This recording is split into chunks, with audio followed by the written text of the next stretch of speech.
Okay. Are you ready? You want to make your big debut? So I don't know about you, but I built this beautiful grow room last week. I'm so excited to get started. What's the matter? And now I'm going to be starting seeds. Now, I'm not really interested in paying a ton. What's the matter? What? Okay. So anyway, I'm not really interested in spending $16 on a tiny bag of seed starting soil because one, it's not actually soil. It's merely a growing substrate. Two, while it's great, it's got a lot of stuff in there we don't need.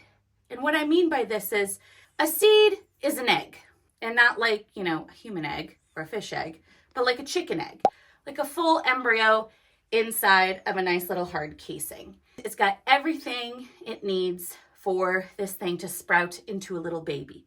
It's got fats, it's got carbs, it's got protein, it's got the complete meal plan. Seed starting mix doesn't really need to be bogged down with other things such as compost and fertilizers, etc. But I have also found that much like Nona's meatballs, seed starting mix varies from person to person, and they've all figured out a way to make it work for them. Personally, for me, I've adapted Mel Bartholomew's raised bed gardening mix. And what this is 1 part peat, 1 part perlite, and 1 part vermiculite. Now, for me, I'm not a big peat girly. It doesn't make me feel good. So I use something that's a little bit more sustainable. I use cocoa coir. Another reason why I really love this mix is because you can build upon it as you go. So as I mentioned previously, you don't need compost in a seed starting mix, in my opinion. But along the way, as you're potting up these seedlings and as they're starting to go, yeah, you are going to need some compost. Yeah, you are going to need some additional amendments. And what's great about this mix is you can tailor it as you go, especially with flowers and veggies. Like, they have different requirements. And so with this, you can build upon it. So I'm going to take you into how I start my seed starting mix. Let's go. So part 1 of this is hydrating the cocoa coir. I bought a 4.5 kilo brick of this, and it takes a little bit to hydrate. I probably used about 2 gallons, and it's not fully hydrated, but we aren't going to need it to be hydrated. We just need it mixed. The second item that we're adding is perlite, aka nature's styrofoam. So what this basically is if you took a volcanic rock and you freeze dried it so it puffed up, that's what this is. And so what this stuff does is it aerates your soil. It makes it super light. It's going to help those baby roots maneuver and establish themselves because they're going to have room to wiggle around. And they're going to have air around them, which is essential for starting seeds. The next item that we have is vermiculite. I can't say it without a slight British accent. I'm sorry. Vermiculite. Now, this stuff gets a bad rap. Everyone's like, oh my God, vermiculite. Asbestos. You're gonna die. The reason why vermiculite has a reputation with asbestos is because back before we knew that asbestos was a problem, there were mines with vermiculite and asbestos mixed together. Nobody knew, nobody cared until people started getting sick. Now with horticultural vermiculite, it's tested, it's monitored, and they don't in the same mines where there's asbestos and vermiculite together.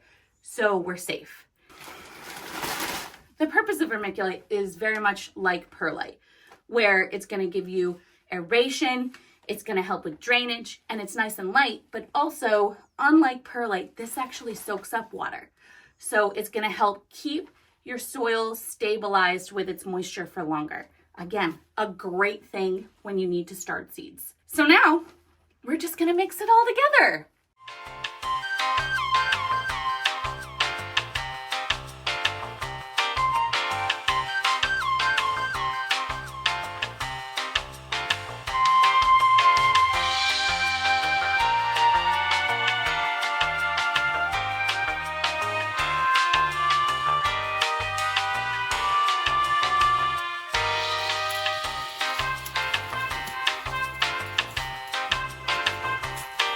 What I love about this is sometimes you can just crush it in your hands. You feel so strong. The coir is pretty much mixed up right now. And this is the hardest part. I mean, this has been over the course of 24 hours, constantly adding water to it. And it doesn't totally need to be fully hydrated because we're just going to hydrate it when we start our seeds, baby. Okay, so this is where it gets tricky. So it's a 2-part process. Step 1, cut your bag. Step 2,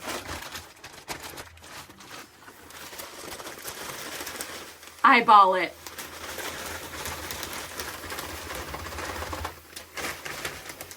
Oh dear. Leave some room for the perlite. Step 1, okay, cut. Very good, okay. And now, all right. Eyeball. Oh, shnikes. Well, so now we get to the fun part. The power tools. So I use this drill auger for tons of things. As you can see, yeah, we're just gonna...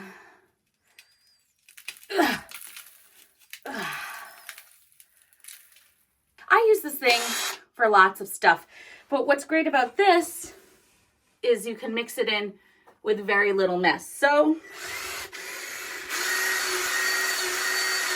have you ever worked at Dairy Queen? It's very much like making a frap.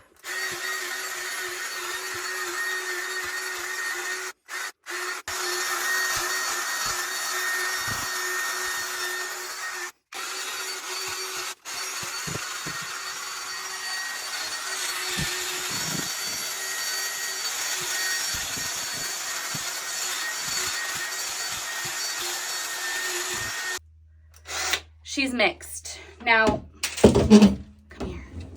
Come here. Closer, closer. Get down here, down here. You see this? You see how loose this is? Ah. Ah.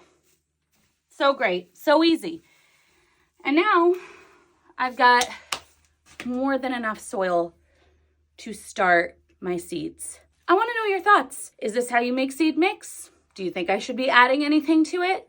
What are you most excited to start with your own seed starting mix? And if you liked this video, you found it helpful, entertaining, or a break from the doldrums of the monotony of life, like and subscribe. And next week, I'm going to be taking you on a little tour of my grow room with some of my cold, hardy veggies that I'm going to start this week to then plant out in April. Thank you so much for tuning in. I'm Bonnie Reyes, and remember, the love is worth the labor. Bye.